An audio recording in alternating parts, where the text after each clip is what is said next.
And welcome to Stories That Work. My name is Father Matthew Howell. I'm coming to you live from Alaska. I am the guest host today, filling in for Deacon Adam Roberts, who is on vacation, or as they say in the business, on assignment. Deacon Adam asked me to fill in today, and today's topic is clergy wellness. We will not be having a guest join us, but instead, Deacon Adam asked me to talk for a few minutes about the topic of clergy wellness. Of course, this show is called Stories That Work, and sometimes we can learn about how to do things by learning what doesn't work. And the second time that Deacon Adam called me this morning to talk about this show, I told him, "Stop calling me. You're on vacation. Go spend time with your family."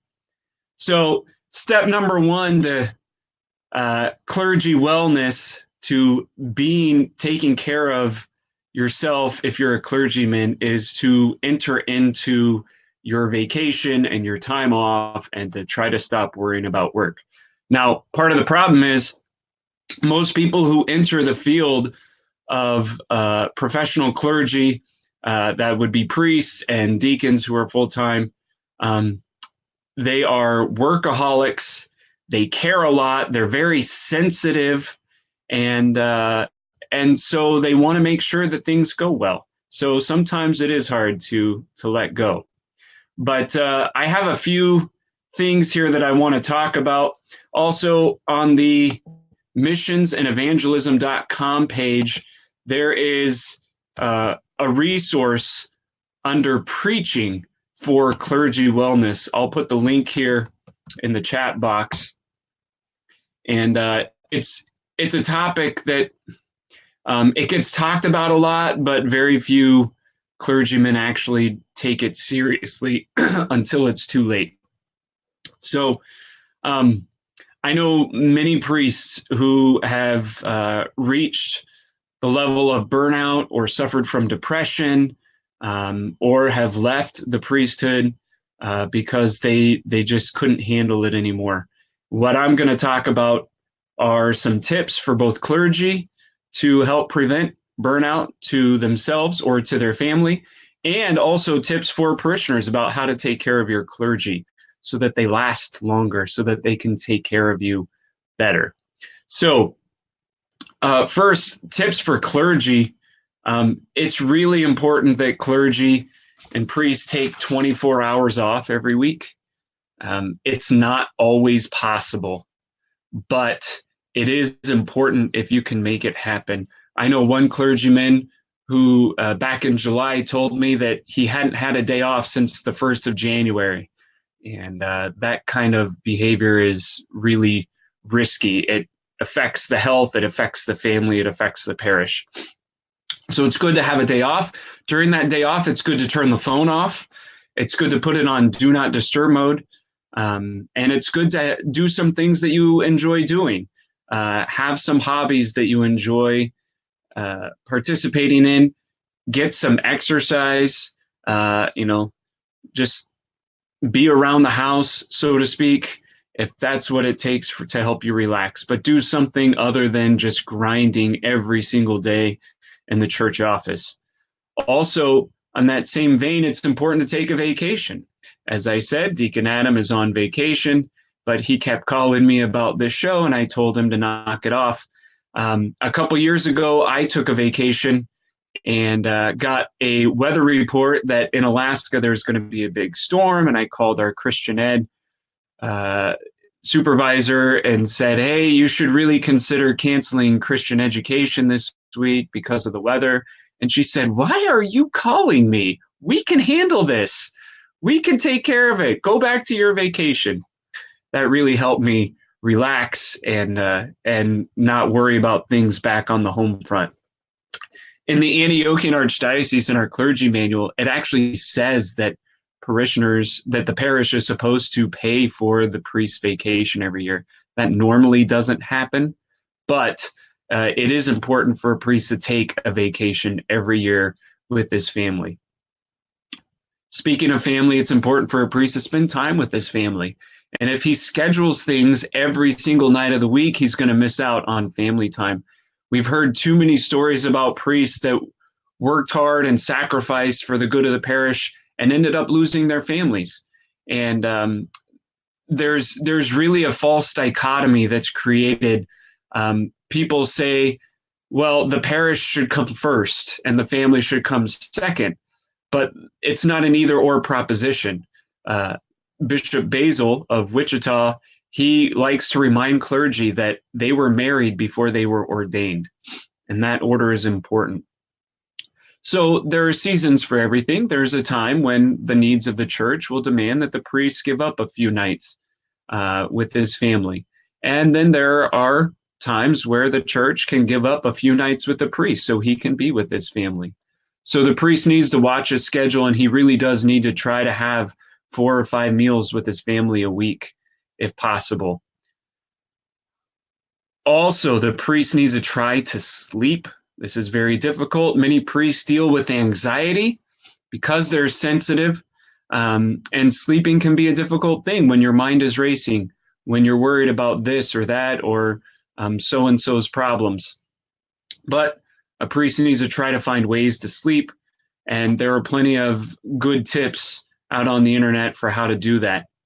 And also, I think this is also really important. A priest needs to be willing to cancel events or to not show up at certain events at the church. Just because something is going on doesn't mean the priest has to be there. And just because something is scheduled doesn't mean it has to go on if it's not in the best interest of the priest and the parish. For example, a few weeks ago, my small parish had 2 deaths occur 48 hours apart. We had 2 funerals and a baptism in the same week, from Thursday, Friday, and Saturday, 2 funerals and a baptism. And I canceled our Christian education on that Sunday after liturgy. And the reason why it was canceled is because everybody was tired. The whole community was worn out.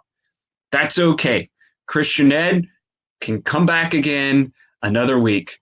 But sometimes you have to know when to say, no, we're just going to put this event on hold. And being willing to cancel things like that in those circumstances, it can really save the priest and his family a lot of wear and tear, and also the parish. So you should always look for balance with those things. Some tips for parishioners for how to take care of your priest, how to keep your priest from burning out, how to make sure the priest and his family are taking care of themselves. First, I think it's important that people respect the business hours of a priest. Now, most people think, well, the priest is on call 24 hours a day, 7 days a week, 365 days a year, and I can call him whenever I want. Well, just because you call doesn't mean he has to answer. And if you call too much, he might stop answering altogether. So try to respect the business hours. The priest normally has a family, he has a life, and if he's available in the evening, he'll probably be scheduling something at the church in the evening. Otherwise, he'll be at home with his family. So try not to call before 8 or 9 a.m. and try not to call after 6 p.m. unless there's something extraordinarily critical or unless he's told you that you can do that. Also, try to respect the boundaries of communication. Emails can be good, phone calls can be fine, in-person appointments, but when it comes to texting, text messaging is not a place for confessions and for deep philosophical conversations. Text messages are for information like, hey, Father, can you meet with me next Wednesday at 4? That kind of thing. Yes or no answers are good for text messages. So try to respect the normal boundaries of communication. If you need to really open up, then call him and find out a way that he prefers that to happen. I know of one priest who told me that parishioners tell hours of the night and his phone was dinging all night. So then he had to put it on silence so that it wouldn't disturb his family when they were sleeping. But be respectful of the hours and the means of communication when communicating with your priest. Also, priests are people, their families are full of people, and they enjoy being appreciated. So if a priest goes out of his way to do something for you, then write him a thank you note. Or if he says something in a homily that's really meaningful, let him know. But make it more than just, hey, that was a nice homily, Father. Like, tell him how that impacted you or how that might change your life. But let the priest know that you appreciate him. Find ways to do that. That makes a big difference because, again, priests are sensitive. They're also sensitive to criticism. Um, as a general rule, you probably shouldn't criticize anyone ever for anything or talk negatively about them behind their back. That's called gossip. That's a bad thing. But especially criticism of the priest or his family can take a huge toll and cause a tremendous burden. If there's an issue with the priest, try to talk to him about it. If you still can't resolve it, then maybe try to talk to the dean or respectfully talk to the bishop. But attacking the priest and antagonizing him and gossiping about the priest or his family in the corners of the parish, it's really unhealthy and it creates a toxic environment. And when priests find out about that, it really does hurt them. It can really damage them and make it more difficult for them to perform their duties effectively. So appreciate your priests, show them your appreciation, and don't criticize them. Know that they really are doing the best that they can for you. In that same vein, it's also nice to give a priest and his family Christmas presents, especially going back to how the priest can take care of himself. Give the priest some presents that will help him take vacations or have some recreation. So gift cards to restaurants so he can take his family out, things like that. Find out what he likes and try to give something fun that he'll enjoy. That's always a nice thing. I know that I have always appreciated the presents that I've received from parishioners, and if somebody gives me a gift card, I'll take my wife out and I'll write a thank you note and thank them for the dinner that they provided for us. Those kinds of things are really important. Finally, you might not be thinking on this level, but a great way to help your priest avoid burnout is to tithe. And the reason is because priests can very easily become anxious about the finances of their parish and or about their own personal finances. If money is tight, it's going to be an issue. And if everyone in the church is tithing, then money won't be tight. That's just the nature of the church. So if you want to take care of your priest, then tithe. And a tithe is 10% of your gross income.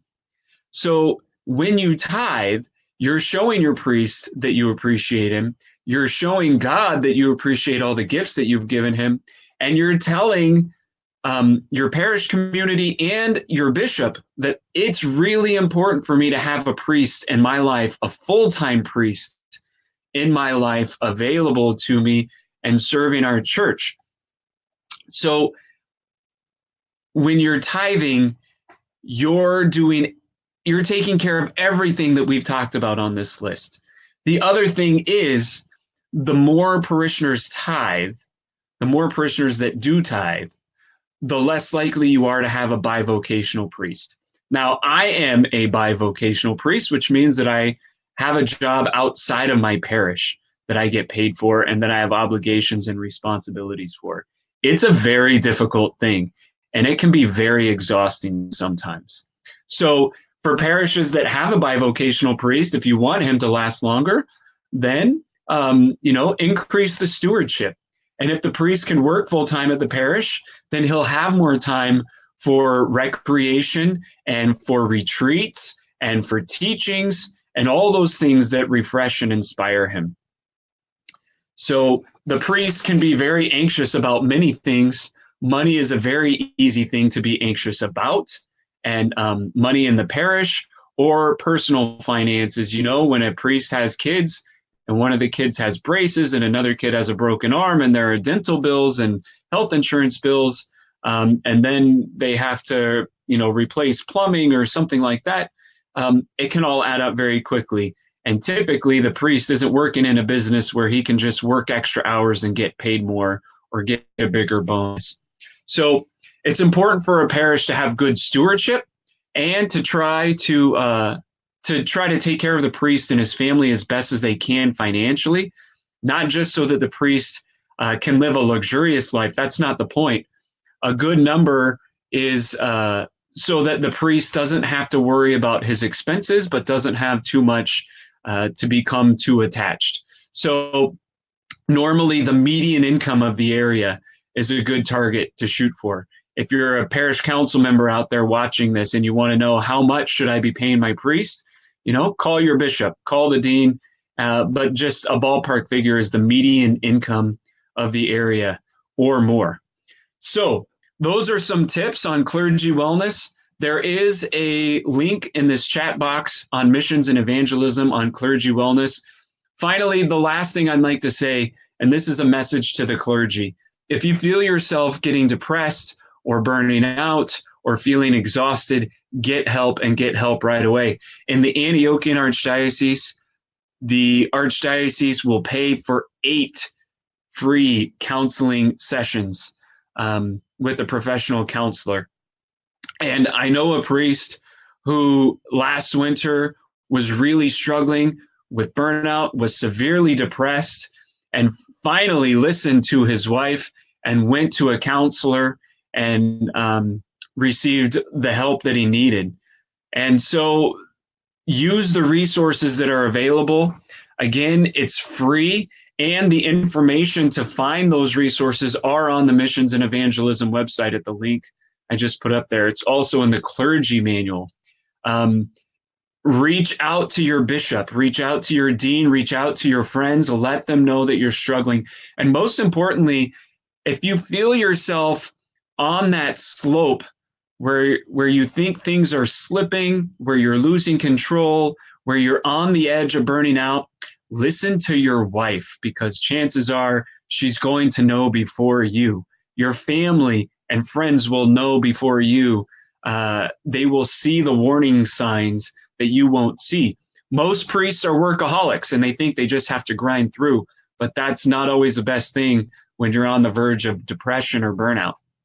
So get help, listen to your wife, use the resources available, take vacations, take days off, and if you're a parishioner, encourage and support and love your priest, and God willing, he'll be around for a long time to baptize and marry generations and generations of families in a parish. Don't forget, this coming Saturday, there is a digital evangelism conference.